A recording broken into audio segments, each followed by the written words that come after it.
Welcome back to Back Talk Teen. To Wicked Teen. We're sitting here with TV personality, broadcast pioneer, and country and western recording artist. Is best known for the host of the long-running children's television show Boomtown. Here with us is Rex Traylor, and with him is the director of the Boomtown documentary, Mike Bavaro. Thank you both for coming. It's an honor.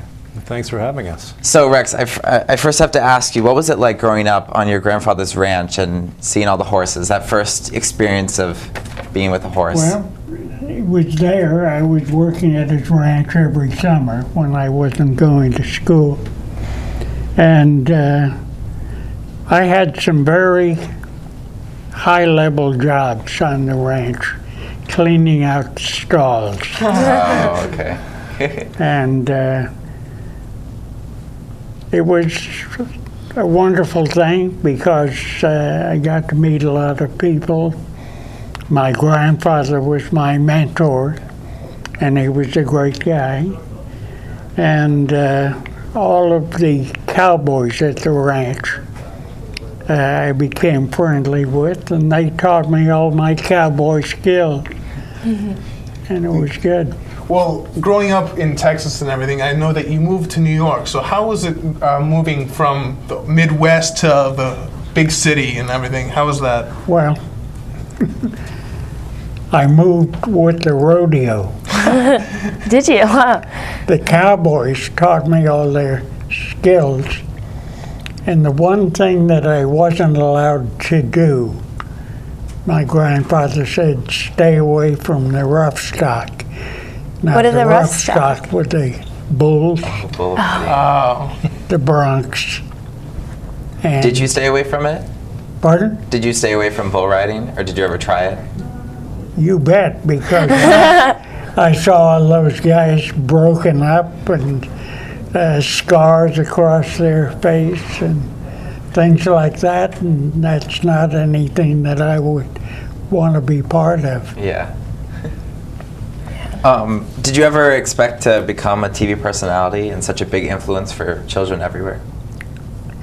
At the time, no, absolutely not. I was just doing a job.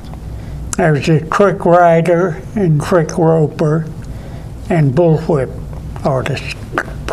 That's awesome. So you did, I'm guessing you did the old cigarette trick where you flick the cigarette tip off from a person's mouth?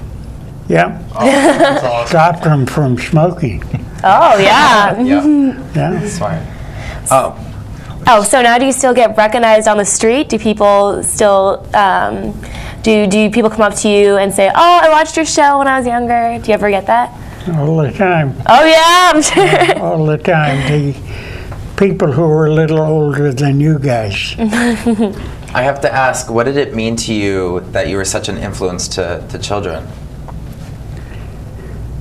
I took it seriously.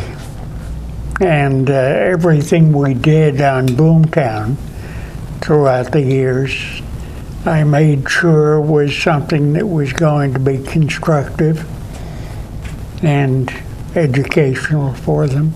And what was it like watching your childhood hero as a kid and then coming to work with him? Yeah. Well, that's the irony. I grew up not too far from here in Milford, and back in those days, television, we just all thought it was out in California and we could never get there. Little did I know that Boomtown was right here in Boston. Yeah. And I think my parents didn't want us to drive us in at 5 a.m. every morning, so they told us it was in California. But he would fly his helicopter into town and appear at personal appearances and things. And one time, I had seen him maybe a dozen times as a kid, and then one day he came to Milford, and I happened to get close enough. My friends and I got close to his trailer. He was performing up on top, and they dared me to sneak in, and I snuck into the trailer. And I thought, this is it. I'm in. I'm finally going to be on Boomtown. And then Rex came down from the top and said, "Hey, you can't. Do you remember this?"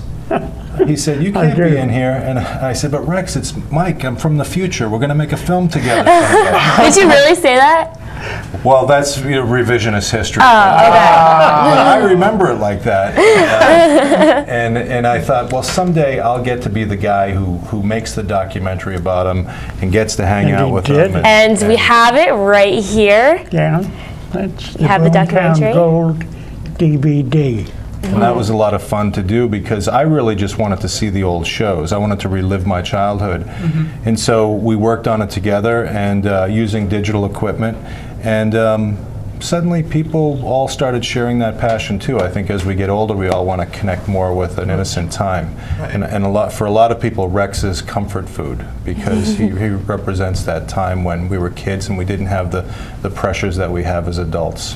Now, what other works have you done other than this biography? Oh, we have it right here, Well, actually. I followed up with a documentary about the original Filene's Basement. That's awesome. This woman, she's a psychologist, Sue Edbrill. Her grandmother worked there, and she had the same stories as, she wanted to connect to her childhood, and she had seen the Boomtown film and contacted Rex, and he said, I know just the guy. So we spent 5 years doing that, not knowing the basement would go out of business.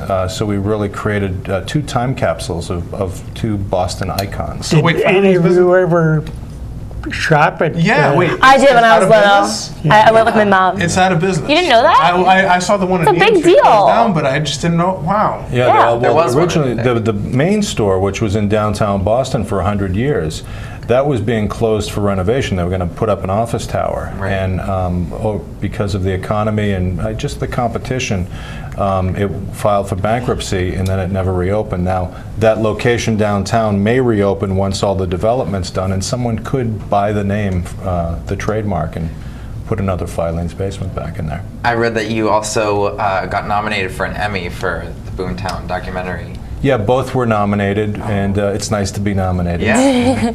What was the feeling knowing that a documentary about you and your show got nominated for an Emmy? Oh, I loved it.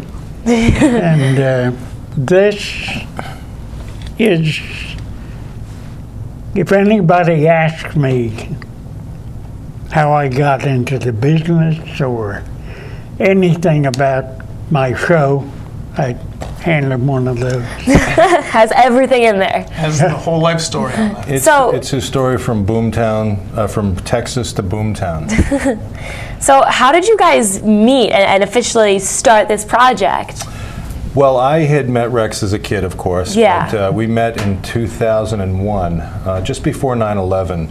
I had done a music video for this woman who wanted to do a kids show. And she said, I've got Rex Trailer as my, she had taken his course, and Rex was on board as an executive producer. And together, Rex and I developed a show for her, and she produced it out of Somerville Cable called JoJo's Dream Cart. And it was a kid's show. And she said, Wait, I kind of remember that. Yeah. Was that on PBS? yeah, PBS Rhode Island. I think I remember that, actually.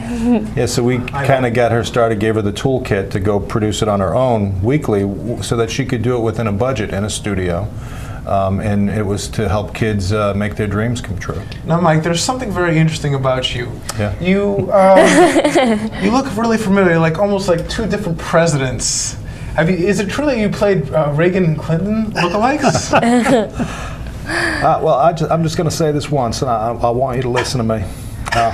Yeah, I played Bill Clinton back during the 90s.